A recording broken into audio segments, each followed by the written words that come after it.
کہ حضور علیہ السلام لوگوں کو رمضان کی راتوں میں کھڑے ہونے نماز پڑھنے کی ترغیب دیتے تھے، سختی سے حکم نہ فرماتے تھے۔ آپ فرمایا کرتے تھے کہ جو ایمان و خلوص کے ساتھ رمضان میں کھڑا ہوا، نماز پڑھی، اس کے پچھلے گناہ معاف کر دیے گئے۔ ابن لک الحمد یا رسول اللہ والصلاة والسلام علی اشرف الانبیاء والمرسلین، اما بعد، ان اللہ وملائکتہ یصلون علی النبی یا ایھا الذین آمنوا صلوا علیہ وسلموا تسلیما۔ اللہم صل علی سیدنا و مولانا محمد معدن الجود والکرم وآلہ وبارک وسلم، صلوا علیہ صلاۃ وسلام علیک یا رسول اللہ صلی اللہ علیہ وسلم۔ تو آج میں آپ سب کی خدمت میں جو ہم لوگ عشاء کے فرض کے بعد اور سنت کے بعد میں جو نماز تراویح ادا کرتے ہیں، کیا یہ حضور صلی اللہ علیہ وسلم سے ثابت ہے اور یہ کب ایجاد ہوئی ہے، میں آپ سب کی خدمت میں قرآن و حدیث کی روشنی میں بڑے دلائل کے ساتھ میں پیش کروں گا۔ تو آؤ سماعت کرنے سے پہلے اچھی نیتیں کر لیں۔ حضور کی حدیث پاک ہے، نیت المؤمن خیر من عملہ، یعنی مسلمان کی نیت اس کے عمل سے بہتر ہے۔ میں بھی اچھی نیت کرتا ہوں، آپ بھی اچھی نیت کر لیجئے۔ رمضان المبارک میں جتنی بھی عبادت کی جائے کم ہے۔ اس مہینہ میں ہر نفلی عبادت کا ثواب فرض کے برابر ہے، اور فرض عبادت کا ثواب 70 گنا زیادہ ہوتا ہے۔ قرآن کریم کی تلاوت کثرت سے کی جائے کہ نزول قرآن یا قرآن کی سالگرہ کا مہینہ ہے۔ پریشانی اور تکلیفوں پر صبر کیا جائے کہ یہ صبر ہی کا مہینہ ہے۔ صدقہ و خیرات بکثرت کیا جائے کہ یہ ہمدردی و تعاون کا مہینہ ہے۔ گھر والوں، رشتہ داروں، غریبوں پر فراخی کی جائے کہ یہ رزق میں برکت کا مہینہ ہے۔ لیکن خاص طور پر اس مہینہ کی مخصوص عبادتوں کی پابندی کرنا چاہیے، جو تراویح، روزہ اور اعتکاف ہے۔ تراویح اس خاص نماز کو کہا جاتا ہے جو صرف رمضان کے مہینہ میں عشاء کی نماز کے بعد پڑھی جاتی ہے۔ اس کا تعلق صرف رمضان ہی سے ہے۔ اگر اس کو رمضان کے علاوہ دوسرے دنوں میں پڑھا جائے تو وہ نفل نماز کہلائے گی، تراویح نہیں۔ حضرت لیث نے بیان فرمایا کہ رمضان کی راتوں میں نماز و جماعت کا نام تراویح اس لیے رکھا گیا کہ جب لوگوں نے جماعت کے ساتھ تراویح پڑھنا شروع کی تو وہ ہر 4 رکعات کے بعد اتنی دیر آرام کرتے تھے کہ اتنی دیر میں 4 رکعات پڑھی جا سکے۔ یعنی تراویح کے معنی آرام والی نماز ہے کہ اس میں ہر 4 رکعات بعد تھوڑی دیر آرام کیا جاتا ہے، اور یہ 20 رکعت نماز پورے رمضان پڑھنا سنت ہے کہ حضور صلی اللہ علیہ وسلم نے اس کو پڑھا بھی اور پسند بھی فرمایا، جیسا کہ ام المومنین حضرت عائشہ صدیقہ رضی اللہ تعالی عنہا فرماتی ہیں کہ نبی کریم علیہ السلام نے ایک رات مسجد میں نماز پڑھی تو لوگوں نے بھی آپ کے ساتھ پڑھی، اور پھر دوسری رات اسی طرح آپ نے نماز پڑھی، پھر تیسری یا چوتھی رات آپ اس نماز کے لیے باہر تشریف نہ لائے، لوگ انتظار کرتے رہے۔ پھر جب صبح ہوئی تو آپ مسجد تشریف لائے تو آپ نے ارشاد فرمایا کہ میں نے دیکھا جو تم رات کر رہے تھے، لیکن مجھے خطرہ کہ کہیں یہ نماز تم پر فرض نہ کر دی جائے۔ یہ واقعہ رمضان المبارک کا ہے، جس سے واضح ہے کہ آپ نے یہ نماز ادا فرمائی، لوگوں نے اس کو پسند بھی کیا، اور خود حضور علیہ السلام کو اس قدر پسند تھی کہ آپ کو یہ خیال ہونے لگا کہ کہیں اللہ تعالیٰ اس کو امت پر فرض نہ کر دے، کیونکہ شریعت نام ہی ہے حضور علیہ السلام کے اداؤں کا، اور آپ کی پسند شریعت کا حصہ بن جاتی ہے، کیونکہ ہمارے آقا علیہ السلام نے ہماری آسانی کا خیال فرمایا کہ اگر اب کوئی تراویح کو کسی دن کسی مجبوری کی وجہ سے چھوڑ دے تو قضا نہ کرنا پڑے گی، نہ ہی اتنا گناہ ہوگا جتنا کسی فرد کو چھوڑنے کا ہوتا ہے۔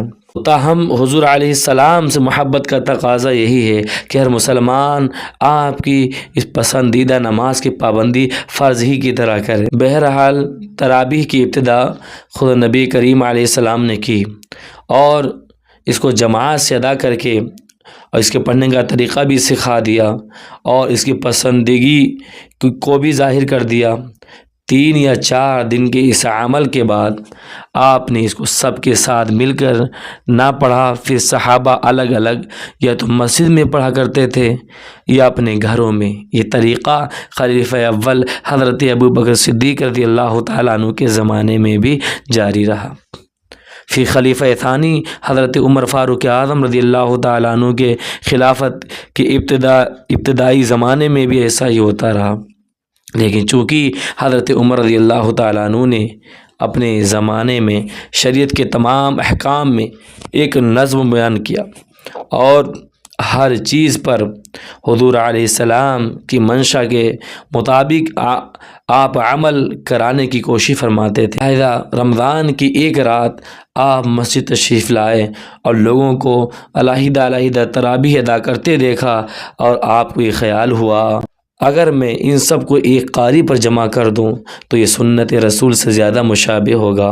پھر آپ نے ارادہ پورا کیا، سب کو ابی بن کعب رضی اللہ تعالیٰ عنہ پر جمع کر دیا۔ آپ نے اعلان فرمایا کہ اب تراویح جماعت سے ہوا کرے گی اور اس کے امام حضرت ابی بن کعب ہوں گے، جو صحابہ میں سب سے بہتر قرآن کریم پڑھا کرتے تھے۔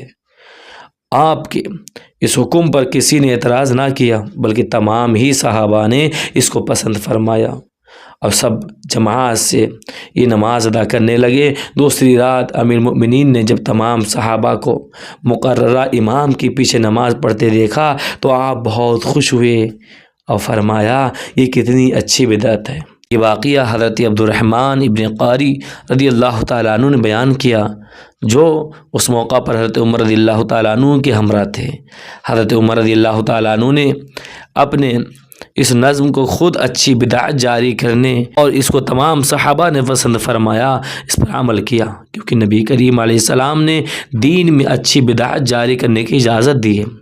پھر یہ بدعت تو خلیفہ وقت نے جاری کی، جس پر عمل کرنا در حقیقت نبی کریم علیہ السلام ہی کی سنت پر عمل کرنا ہے، کہ آپ نے فرمایا کہ میرے اصحاب ستاروں کی طرح ہیں، تم جس کی پیروی کرو گی ہدایت پا جاؤ گے، اور فرمایا کہ تم عمل کرو میری سنت اور میرے خلفائے راشدین کی سنت پر جو ہدایت یافتہ ہیں، اور فرمایا کہ میرے بعد ابو بکر اور عمر کی پیروی کرو، اور انہی ارشادات کی بنا پر آج تک تراویح پر عمل ہو رہا ہے۔ تمام صحابہ نے اس کو پڑھا، ہر دور میں امت نے اس پر عمل کیا، اور نبی کریم علیہ السلام کا ارشاد ہے کہ میری امت گمراہی کے کام پر ہرگز متفق نہ ہوگی۔ صرف تراویح ہی نہیں بلکہ وہ تمام کام جن پر حضور علیہ السلام کے بعد خلفاء تمام صحابہ اور امت نے اتفاق کیا دین کا ایک حصہ ہے، جن پر عمل کرنا مسلمانوں کے لیے باعث اجر و ثواب ہے، جیسے نماز جنازہ کی 4 تکبیریں، جمعہ کی پہلی اذان، قرآن کریم کے پاروں اور سورتوں رکوع میں تقسیم اور الفاظ قرآن پر اعراب، زیر، زبر، پیش، جزم، تشدید وغیرہ لگانا۔ بہرحال تراویح نبی کریم علیہ السلام کی سنت ہے، اگر اس کا ثبوت حضور علیہ السلام سے نہ بھی ہوتا تب بھی حضرت عمر رضی اللہ تعالیٰ عنہ کا اس کو قائم کرنا ہی سنت ہونے کے لیے کافی ہوتا۔ حضرت ابو ہریرہ رضی اللہ تعالیٰ عنہ فرماتے ہیں کہ حضور علیہ السلام لوگوں کو رمضان کی راتوں میں کھڑے ہونے نماز پڑھنے کی ترغیب دیتے تھے، سختی سے حکم نہ فرماتے تھے۔ آپ فرمایا کرتے تھے کہ جو ایمان و خلوص کے ساتھ رمضان میں کھڑا ہوا نماز پڑھی اس کے پچھلے گناہ معاف کر دیے گئے۔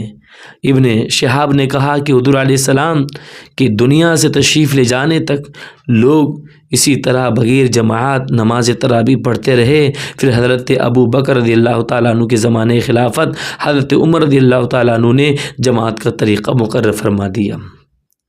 رمضان کے پورے مہینہ نماز تراویح کا پابندی کے ساتھ ادا کرنا مرد و عورت کے لیے سنت مؤکدہ ہے۔ بلا عذر شرعی اس کو مستقل چھوڑنا سخت گناہ ہے۔